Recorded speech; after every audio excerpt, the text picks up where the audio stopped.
Welcome to Compassionate Cultures, the podcast. You're about to go on a journey of empathy, understanding, and transformation. Get ready to dive into the heart of humanity's most pressing questions with me, Rebecca Hemmings, the CEO of Strawberry Words Training Consultancy, and guests. It's time to turn up the volume on kindness and to amplify the voices of minorities that often go unheard. This podcast asks questions like, how can we create workplaces where ethnic minorities thrive without the chains of career stagnation? What if universities were safe havens for all, free from the storm of microaggressions? And how can we bridge the gaps between cultures that have been divided by the walls of bias and ignorance? This is not just a podcast. This is a revolution of empathy. Welcome to Compassionate Cultures, the podcast. Get ready to explore, learn, and change the world one compassionate conversation at a time. So today I just want to talk because it's been a really difficult week. And the reason it's been difficult is because of comments made by Frank Hester, which I think many of you will be aware of, towards MP Diane Abbott. Now, often, I talk about race and racism all the time, and so therefore I have a certain level of protection against the impact of it, but I'm still human. Black women are still very human, and I've just felt over these last few days a heaviness, real. I can only describe it as a dull heaviness. And I use many techniques to try and get myself out of this, and I've utilized those and I'm starting to come out of it, but it's very much there. It's very apparent. It's very visceral. And these are the effects that, okay, let me start again. So for those of you who do not know, Frank Hester is a sponsor, for want of a better word, for the Tory party, the Conservative Party, and he's invested £10 million. He was caught by the Guardian newspaper making a statement about the MP, Diane Abbott. He said she makes you want to hate all black women. And he went on to, he then said, oh, but I don't mean that I dislike all black women. But, once you've said she makes you want to hate all black women, where do you go from there? You kind of can't take that back. And then he went on to say that she should be shot. What? Like what?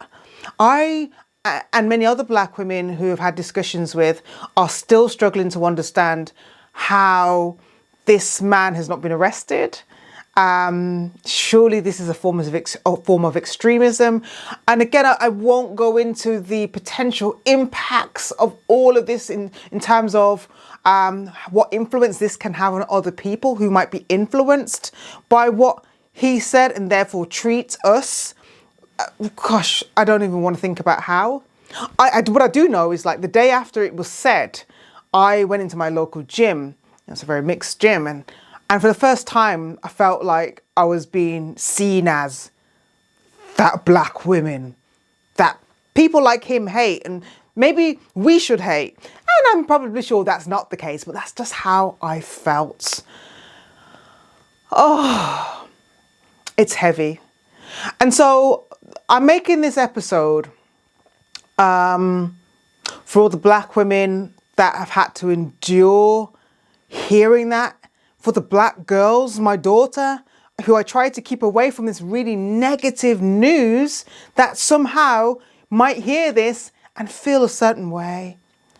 I'm making it for you. I'm also making it for people who empathize with black women and see that was actually really wrong. I'm also making this episode for people who might have questions. Maybe you've never really had dealings with a black woman, but you've got questions, something doesn't sit right. And I just thought I'd grab a few books that would be useful for you to learn about. I don't plan for this to be a long episode as usual. I always aim for these to be about 10 minutes. But just, yeah, this is for all of you guys that either, you want to learn more as someone who's not an ethnic minority, you're a white person, or as a black woman, you want to know how you can come out from this, because I go to therapy and I'm struggling with this. So yeah, all right, let's go. So I'm not going to go through all the books. I'll just kind of like show you some of them. So I think a great place to start to look at the historical context of women, race and class is this book by Angela Davis. It's not easy reading, but it does go into some of the historical reasons and incidences that tell you that there has always been a problem with seeing black women as full women. Moving on from that, Hood Feminism by Mickey Kendall essentially goes into the detail on how black women have been left out of the feminist movement. I always, I never related to the feminist movement when I was growing up. We were taught a little bit about it, not much. But even then, I didn't see myself within the stories told. And it's only when I read books like these and Angela Davis's book that I realize why. And it's because the history of black women, or the plight of black women, has not really been included in traditional feminist movements. So even when I think about what's happening with Diane Abbott at the moment, I don't see many traditional feminist groups, white-led feminist groups, talking about this. And I'm not saying that they're not, I don't see it. And that's quite common when issues concerning black women are brought up, because what was said was, the statement that was made was that it makes you want to hate all black women. Women, where's the outrage from women as a whole? There doesn't seem to be, because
Hey, I know you're enjoying the podcast episode, but I just want to quickly come in and say, look, if you're an organization that needs anti-racism training for your organization because your staff are lacking in a racial literacy, they don't have the words, they get stuck when talking about racism. They want to be able to deal with incidents, but they're not sure how to. Then check out our Time to Talk About Race online CPD accredited course at strawberrywords.co.uk. Okay, we can train from 10 to 10,000. But get in touch today at admin@strawberrywords.co.uk.